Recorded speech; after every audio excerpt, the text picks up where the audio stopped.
રાજકોટમાં પણ ગુનાખોરી ડામવા પોલીસ દ્વારા હવે કવાયત કરવામાં આવી રહી છે। લુખ્ખાઓ નિશાન ઠેકાણે લાવવા કવાયત, જેમાં હોમી દસ્તુર માર્ગ કાલાવડ રોડ પર ચેકિંગ કરવામાં આવી રહ્યું છે। મોવડી ચોકડી સહિતના વિસ્તારોમાં પણ ચેકિંગ। પોલીસને જોઈને કેટલાક લુખ્ખાઓ ત્યાંથી ભાગી પણ ગયા હતા।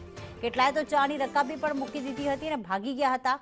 છેલ્લા 15 દિવસમાં શહેરમાં ગુનાઓમાં સતત વધારો થઈ રહ્યો છે। 7 હત્યા થઈ છે અને ગેંગવોરમાં ફાયરિંગ સહિતની ઘટનાઓ પણ રાજકોટમાં સામે આવી।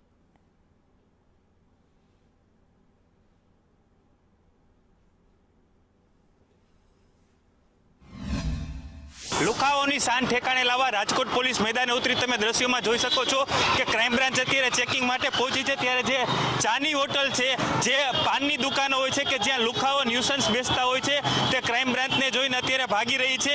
છેલ્લા 15 દિવસમાં રાજકોટમાં 7 હત્યા અને ગેંગવોર જેવી જે ઘટના બની હતી કે જ્યાં સામસામો ફાયરિંગ કરવામાં આવ્યું હતું, તેને લઈને પોલીસ છે તે હવે એક્શન મોડમાં આવી ગઈ છે। લુખાઓની શાન ઠેકાણે લાવવા માટે પોલીસ અત્યારે ફિલ્ડ વર્કમાં ઉતરી ગઈ છે।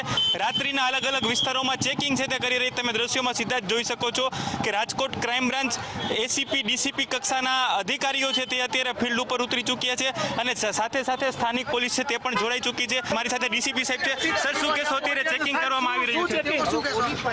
સાંજના સમયે રાજકોટમાં અત્યારે ક્રાઇમ બ્રાન્ચ દ્વારા ચેકિંગ હાથ ધરવામાં આવેલ છે, જેમાં પીધેલા માણસો અને ડ્રિંક એન્ડ ડ્રાઈવ કરતા માણસો અને જાહેરમાં ન્યુસન્સ ક્રિએટ કરતા માણસો વિરુદ્ધ અટકાયતી પગલાં લેવા માટે અને જે ક્રાઇમ બને છે એને અટકાવવા માટેની કાર્યવાહી હાલમાં ચાલુ છે।